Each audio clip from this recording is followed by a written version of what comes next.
নমস্কার বন্ধুরা, আমার নতুন ব্লগে আপনাদের সবাইকে স্বাগত জানাই। আশা করছি ভালো আছেন সবাই, যে যেখানে আছেন। আজকে একটা বিশেষ দিনে আপনাদের ব্লগ শুরু করলাম। ব্লগটা যদিও আগের দিনের, কিন্তু তবু আজকে অরণ্য ষষ্ঠী। আমরা বহুজনেই আজকে বাড়িতে পুজো করছি, কিন্তু অনেকেই করছেন, আমি করছি না, আমরা করছি না অবশ্যই। কিন্তু সবার সন্তান দুধে ভাতে থাকুক বাড়িতে। আজকে নিশ্চয়ই সবার আনন্দ সমাগম হচ্ছে। সবাই মিলে আনন্দে থাকুন বন্ধুরা। আমার চ্যানেলের তরফ থেকে তথা আমার পরিবারের তরফ থেকে আমার উল্টো দিকের পরিবারের সবাইকে জানাই অনেক শুভেচ্ছা। শুধু শুভেচ্ছা বলা ভুল, পদ্ম ফুলের শুভেচ্ছা। যত সময় যাচ্ছে তত বুঝতে পারছি, জানেন, জল বাগান একটা অন্য রকমের নেশা। বাগানের নেশা একরকম, আবার জল বাগানের নেশা সম্পূর্ণ ভিন্ন। এই যে দুটো ফুল ফুটে গেছে আর একটা ফুল ফুটতে ফুটতে চলেছে, এই আমার নেশা কিন্তু বেশ বেড়ে গেছে। অনেকগুলো নতুন নতুন আইডির খোঁজ করা শুরু হয়েছে। একটা পদ্ম দিয়ে অর্থাৎ একটা গামলা দিয়ে কেউ যদি পদ্ম করা শুরু করেন, সেটা যদি সফলভাবে তিনি ফুল ফোটাতে পারেন, তাহলে তার পরের বছর তার অবশ্যই 4টে টব হবে বা গামলা হবে। এবং তার পরের বছর সেটা যে কখন 10টা থেকে 12টা থেকে 20টা হয়ে যাবে কেউ বুঝতেই পারবে না। আর যে কি আনন্দের একটা সময়, সে কি বলবো। এই যে ফুলটা ফুটেছে, কি যে ভালো লাগছে। এখন আমার আলটিমেট 1000 পেটাল যেটা, সেটাতেও যথেষ্ট স্ট্যান্ডিং লিফ চলে এসেছে। এটাতেও যদিও আমি শুরুর দিকে বলছিলাম যে ফুল পাওয়া মুশকিল, কিন্তু বহুজনেই আবার আমার সঙ্গে যোগাযোগ করে বলেছেন যে তাদের এই 1000 পেটালে কিন্তু দিব্য ফুল হয়েছে এবং গামলাতেই হয়েছে। কাজে এবারে আমি এটা নিয়েও একটু আশা করছি। যদিও জানি মাস দুয়েক সময় লাগবে, কিন্তু তবুও এমন কিছু দূরত্বের সময় তো নয়, কত মাসই তো কেটে গেল, 2 মাসও কেটে যাবে। আজকে যেহেতু দেব হচ্ছে গাছগুলোতে একটু করে খাবার, সেহেতু আসছে 3-4 দিন এই গাছগুলোতে কিন্তু কোনোভাবেই জল ওভারফ্লো করা যাবে না। তাই আজকে একটুখানি করে দিচ্ছি, ওই জলটা ভরে কমে গেলে সেটাকে একটু ভর্তি করে দিতে হবে। আর এই যে দেখুন দেখি একবারে পান পাতার মতো হয়ে উঠেছে আমাদের পুঁই শাকের পাতাগুলোতে। তো যাই হোক, এখন আপাতত এটাকে জলটাকে একটু ভরে ভরে দিচ্ছি, একটু ওভারফ্লো খানিকটা করে দেব। তবে জানেন, ওই ইয়েলো পিওনি যেটা, সেটাতে বোধহয় খাওয়া লাগবে না, যা অবস্থা দেখছি। এখনো তো ফুল আসেনি, ওটা আসবে, কিছুদিনের মধ্যেই আসবে। কিন্তু এই প্রথমবার আমি আলটিমেট 1000 পেটাল যেটা ইউটিপি, সেটাতে দিয়ে দিলাম খাবার, কারণ স্ট্যান্ডিং লিফ চলে এসেছে। আর আমাদের এই যে রেড ফিল্পেও একটুখানি দিয়ে দিলাম। খাবারটা সত্যি কাজে লেগেছে। আগের বার আমার তো এই আধখানা রোদ্দুর আসার একটা ছাদ, তো এই খাবারটা এদের একটু দিতেই হবে। যদি পুরোপুরি সানলাইট পেত তাহলে এত খাবার দেওয়ার দরকার পড়তো না। যাই হোক, আলটিমেটলি খাবার দেওয়া শেষ। এবারে নিচে যাই, স্নান করি। আজকে অনেকগুলো কাজ করেছি যেগুলোতে জল টল লেগে আমার নিচটা পুরো ভিজে গেছে, তাই জন্য অনেক তাড়াতাড়ি আজকে চান হয়ে গেল।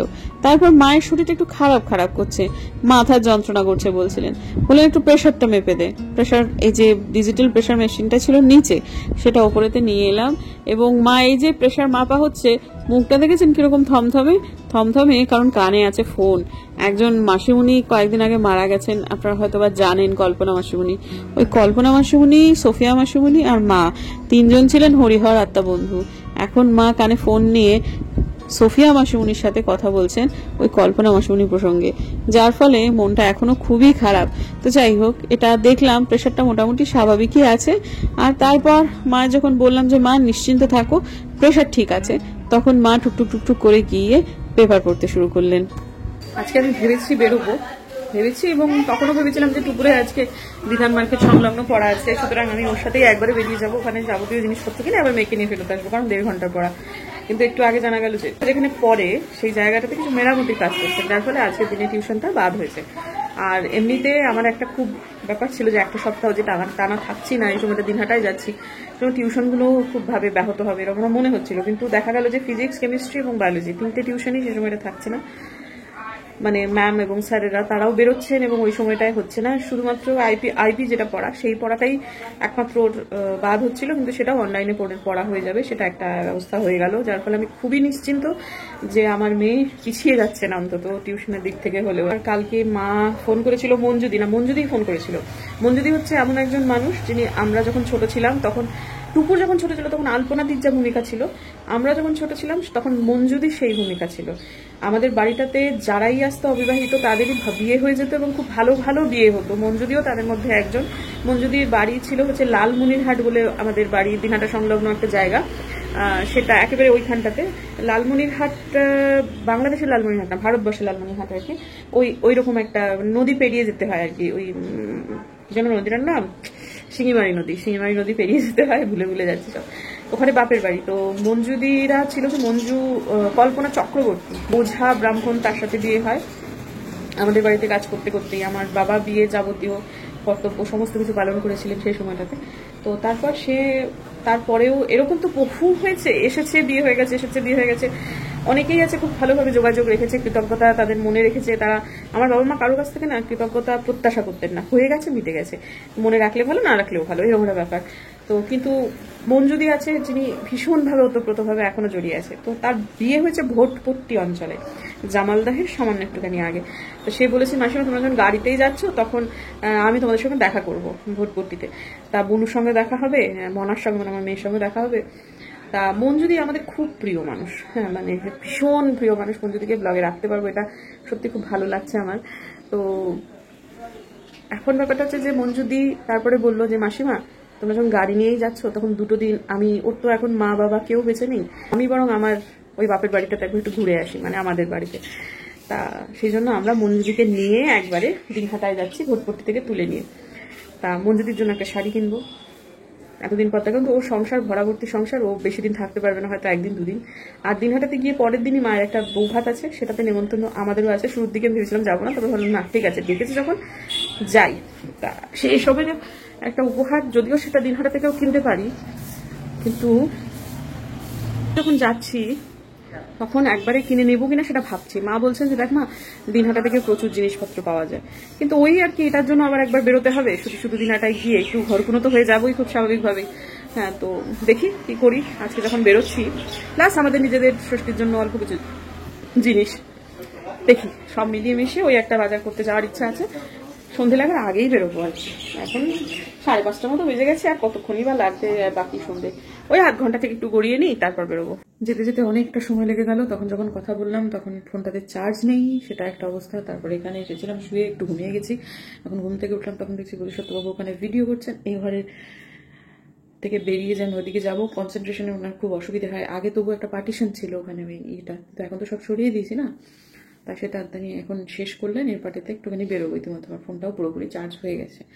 এরপরে এখন আমি যাচ্ছি হচ্ছে একটু বাজারে, তবে আমি হকার্স কর্নারে যাবো, আমি ইয়েতে যাবো না, বিধান মার্কেটে যাবো না।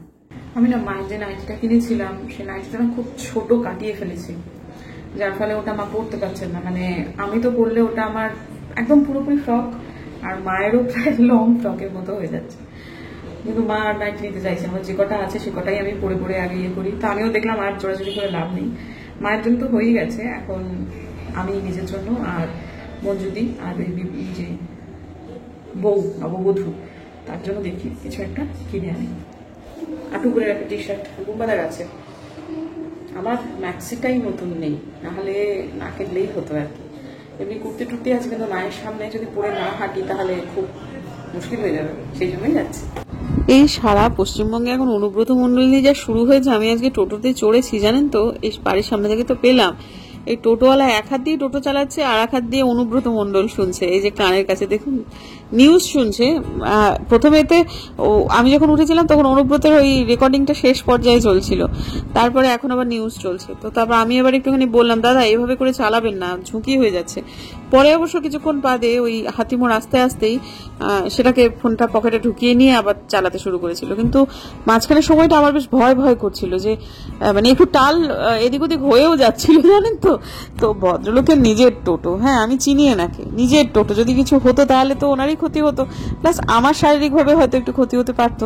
কিন্তু মানুষের এখন এই নিউজের এমন নেশা হয়েছে যে পৃথিবীর রসাতলে যাক, এখন খবর শুনতেই হবে। তো যাই হোক, এই যে হকার্স কর্নার, এই ভেতর দিয়ে যাচ্ছি, এটা ওই হোলসেল মার্কেট। এখান থেকে প্রথমে কিনে নিলাম হচ্ছে, আমি 3টে হেনা কিনে নিলাম, নূপুর হেনা। আমি ওটা পরশু দিনেতে এই হেনাটা করবো, মানে যেদিনকে আমি যাব তার আগের দিন আমি হেনা করব। আর তারপরেতে এখন এই দিক দিয়ে একটা শর্টকাট হয়, ও আমাকে কোর্টমোড় পর্যন্ত পৌঁছে দিয়েছে। ওর নাম্বার নেই, তো নাম্বার প্লেট নেই আর কি টোটোতে, সেজন্য ভেতর অবধি যেতে পারলো না। তবে সেখান থেকে আমি এই যে এখন হেনাটা কেনা হয়ে গেছে, তো তারপর সেখান থেকে আমি কিনতে গেলাম হচ্ছে নাইটি। তো যখন কিনছি তখন মাকে একবার ফোন করলাম যে মা আরেকবার বলো তোমার জন্য কিনবো, তখন মা বললো ঠিক আছে যখন গেছিস তখন কেন। তো আমি এই দুটো রং নিলাম, ওই লেমন গ্রিন কালার আর এটা এই যে একটু গোলাপি গোলাপি, না গোলাপি না, এটা হচ্ছে গেরুয়া। তো এর মধ্যে গেরুয়াটা মা নেবেন না, আমি ওই লেমন গ্রিনটাই মা পছন্দ করলেন। তারপর এলাম হচ্ছে এই জায়গাটাতে বিছানার চাদর। আমি ভাবলাম প্রথমে মঞ্জুদিকে শাড়ি দেবো, পরে মনে হলো যে ওর হাজবেন্ড পৌরোহিত্য করেন তো ওরা না প্রচুর শাড়ি পায়, সেটা একবার বলেছিল। তা ওই শাড়ি দেবো না, বিছানার চাদরটাই কাজে লাগবে, তাই দুজনের জন্যই বিছানার চাদর দিলাম। আমার মা মঞ্জুদিকে যে এত ভালোবাসে যে কি বলবো, আর মঞ্জুদির সঙ্গে দেখা হচ্ছে আমার এত ভালো লাগছে কি বলবো। আমার সাথে না শেষ দেখা হয়েছিল বাবার কাজের সময়, আমরা তেরাত্রি করেছিলাম হচ্ছে দিল্লিতে, আর মঞ্জুদি কিন্তু তেরাত্রি করেছিল বাবার সময়, কিন্তু ভোটপট্টিতে করেছিল। তারপর আমরাও পৌঁছলাম, মঞ্জুদিও পৌঁছলো, সে কি আর্তনাদ করে কান্না আমার এখনো মনে আছে। জানেন তো বন্ধুরা, ও কিন্তু আমার শিলিগুড়ির বাড়িতেও এসেছিল। আমরা যে এখন আমি যে কাঁথাটা গায়ে দিই আর মা যেটা দেয়, অর্থাৎ দুটো কাঁথা কিন্তু মঞ্জুদিরই হাতে করে তৈরি করে দেওয়া। ওরা তো অনেক দানের ধুতি পায়, ওই ধুতিগুলো রেখে রেখে রেখে রেখে দুজনের জন্য, আমাদের মানে আমার হাজবেন্ডের জন্য আর আমার মেয়ের জন্য একটা বেশ বড় মানে ডবল সাইজের কাঁথা, আর একটা হচ্ছে সিঙ্গেল সাইজের কাঁথা, সেটা কিন্তু মঞ্জুদি করে দিয়েছিল। তাছাড়াও করে দিয়েছিল 6টা বালিশের কাভার, যেগুলো সাইড দিয়ে কুচি কুচি রাখা ছিল। আমাকে বলেছিল বুনু তুমি কিন্তু এগুলো ব্যবহার করবা, কারণ ফেলে রাখবা না। তারপরে সেটা আমরা এত ব্যবহার করতাম, সেটা কিন্তু মোটামুটি ওই 2015-16 সাল আর কি। তা এত ব্যবহার করেছি যে সেটা কিন্তু খারাপই হয়ে গেছে। তো এতদিন পর মঞ্জুদির সঙ্গে আমার দেখা হচ্ছে, ভালোই লাগছে, সুন্দর সময় কাটাবো সে আশায় আছি। মাকে জিনিসপত্রগুলো দেখালাম এবং আমি বাড়িতে ঢোকার 5 মিনিটের মধ্যেই শুরু হয়ে গেল প্রচন্ড পরিমাণে বৃষ্টি। তো মা যেটা আমি আশা করেছিলাম যে লেমন গ্রিন কালারটাই মা পছন্দ হবে, মা সেইটাই পছন্দ করলেন নিজের জন্য, আর আমি ওই গেরুয়া নাইটিটা রাখলাম। শুধু একটাই আতঙ্ক, মঞ্জুদি কি যেতে পারবে, খুব ইচ্ছা হচ্ছে বুঝতে পারছি, কিন্তু অত্যন্ত বেশি সংসারী, আষ্টপৃষ্টে সংসারে জড়িয়ে থাকা একজন মানুষ, দুটো ছেলে, কারোরই বিয়ে হয়নি, জামাইবাবুর কষ্ট হবে, এই সবগুলো ভেবে শেষ পর্যন্ত মঞ্জুদির যাওয়াটা ভেস্তে না যায় এই আশঙ্কাটাই আমার হচ্ছে। আজকে আমাদের ডিনারের মেনু হচ্ছে লুচি আর আলুর দম। শনিবার রাত্রেবেলাটায়, শনিবারের দিনটা তো বুঝাও কেটে যায়, কিন্তু নিরামিষ রাত আমার হাজবেন্ডের জন্য খুবই মুশকিল। ভাত খেতে হলে তার খুব অসুবিধা হয়, সেই জন্যই আর কি এই বন্দোবস্তটা হলো। কোনো দিন ধোসা নিয়ে আসি, এটা ওটা সেটা ব্যবস্থা করি। তা আজকে মনে হলো যে না থাক, বাড়িতেই করে দিই লুচি এবং আলুর দম। হয়ে গেছে, এই যে আটা মাখা আলু সেদ্ধ করা, সেটা প্রেশার রিলিজও হয়ে গেছে। এরপরে আমি আলুর দমটা বাড়িয়ে ফটাফট লুচিটা করে ফেলি। আর সবার পাতে লুচি পৌঁছে দিতে আমার লাগবে 20-25 মিনিট, তার বেশি। আলু সেদ্ধ হয়ে গেলে আর কি, আলু দিয়ে কি বলে একটু দম করতে, শুধু মশলাটুকুই কষানো। এই যে আমি খাবো না, রাত্রেবেলা আমার পক্ষে খুব মুশকিল হয়ে যাবে। শুরু করে দিই। সেদ্ধ না করে নিলেও হতো, কিন্তু তাড়াতাড়ি করে করতে হবে তো, সেই জন্য সমস্ত মশলাপাতি বেটে নিয়েছি। এর মধ্যে আছে টমেটো, আদা, কাঁচা লঙ্কা আর একটু জিরে, ব্যাস এই তো। তারপর সেটা তেলে দিয়ে দিলাম, তেজপাতা আর জিরে ফোড়ন দিয়ে। তারপর আর কি এটা একটুখানি নাড়াবো, ওই মিক্সি ধোয়া জলটা দিয়ে দেবো, মিক্সি মানে বাটি ধোয়া জল আর কি। তারপর নুন, হলুদ, ধনে গুঁড়ো, জিরে গুঁড়ো, লঙ্কা গুঁড়ো, তারপর নুন তো বললাম, সরি। তারপর একটু চিনি। তবে একটা জিনিস আমার নিজের দেখা, সেটা হচ্ছে টমেটো সস দিলে না জানেন আলুর দমটা খেতে দুর্দান্ত হয়, দুর্দান্ত হয়। অনেকেই ভাবতে পারেন না, মানে হয়তো বলবেন যে ব্যাপারটা হেলদি নয়, কিন্তু সামান্য একটুখানি টমেটো সস কোনো 1 চামচ মতো দিয়ে দিলে অত বড় কড়াইতে, এটাতে খুব একটা কিন্তু খুব যে ব্যাপারটা আনহেলদি হয়ে যায় তা না, তবে টেস্ট ভীষণ বাড়ে। আর আমার না একটু ঘাটা ঘাটা আলুর দম খেতে বেশি ভালো লাগে, খুব বেশি ঝোলো ঝোলো খেতে ভালো লাগে না যদিও।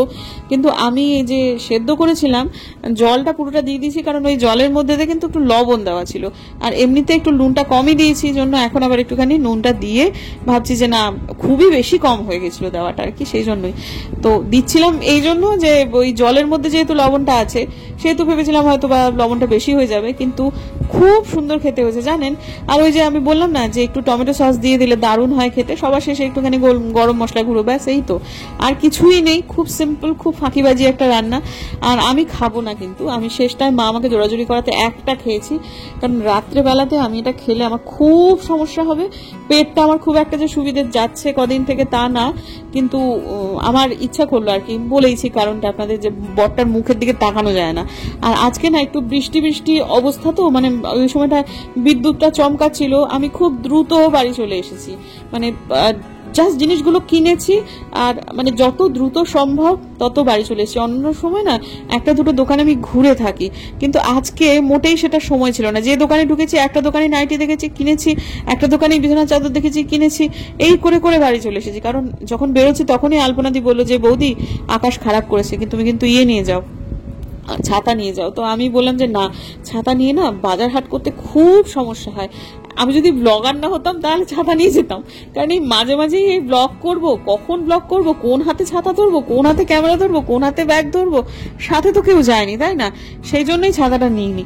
এদিকে ভয়ও ছিল যে মাথায় যদি জল পড়ে তাহলে যে আবার দিনহাটা যাওয়া ক্যান্সেল হয়। তো তাড়াহুড়ো করে বাড়ি এসেছি। তো ঠিক আছে, অসুবিধা নেই। মা কিন্তু খুব খুশি হয়েছে, জানেন তো, মা এগুলো খেতে ভালোই বাসে। আর আমি পরে বয়স দিচ্ছি, আমার মা, আমার বর, আমার মেয়ের কারোরই পেটে কোনো রকম অসুবিধে হয়নি। আর সবটুকুই তো সর্ষের তেলে করা, সাদা তেল অনেক দিন বাড়ি থেকে আর ঢোকানো হয় না। তো সব মিলিয়ে মিশিয়ে আমি তো খুব একটা মাল্টিটাস্কিং করতে পারি না, কাজে আগে আলুর দমটা করে নিয়েছি, তারপর এই লুচির দিকটায় এসেছি। প্রথমে আমি আটাটা মেখে নিয়েছি, তারপর আলুটা সেদ্ধ করে নিয়েছি, তারপর আলুর দম করেছি, তারপর লুচি বেলে, তারপরে লুচি ভেজে, তারপর সবাইকে খেতে দিয়ে দিয়েছি।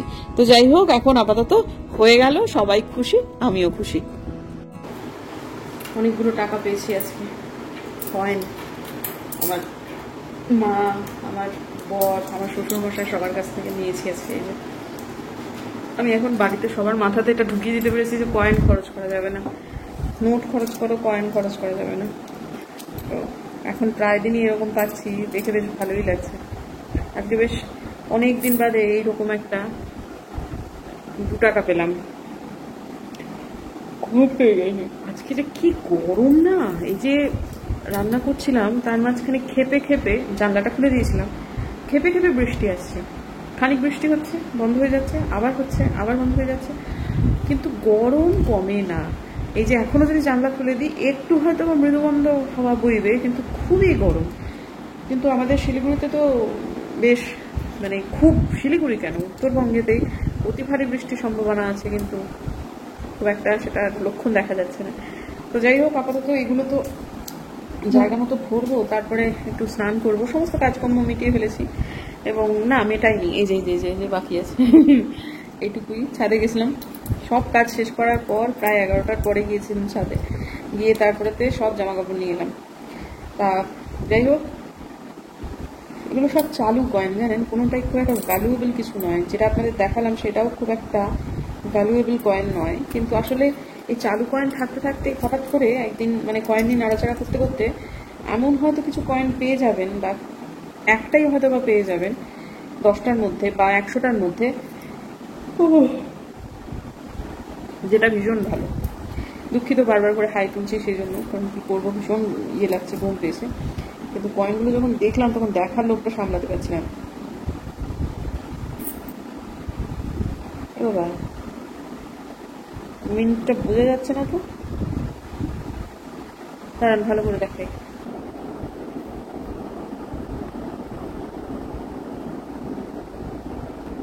এটা ঠিক কি বটে, ন্যাশনাল ইন্টিগ্রেশন বুঝলাম, এটা একটু দেখতে হচ্ছে এই কয়েনটা। এটা খুব চালু কয়েন নয়, কিন্তু বাদ বাকি সবগুলোই চালু কয়েন, এগুলো ভীষণই কমন কয়েন।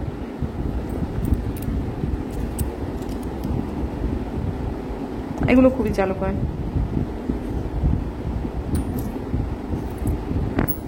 তো এটা একটু দেখতে হচ্ছে, আর একটা কয়েন একটু দেখতে হচ্ছে, 10 টাকার একটা কোথায় যেন দেখলাম, এই যে এটা 2009-এর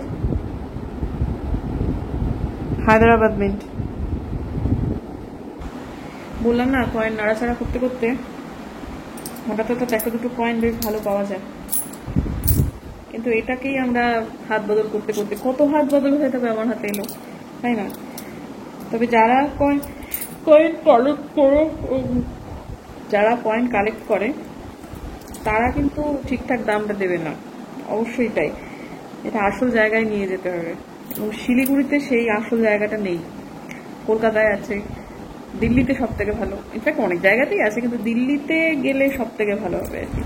দেখা যাক কবে আসল জায়গায় পৌঁছাতে পারি, ওই আর কি। তো এখন যাব, স্নান করবো, এত চিটচিট করছে না শরীরটা, অস্বস্তি নিয়ে ঘুমানো যাবে না।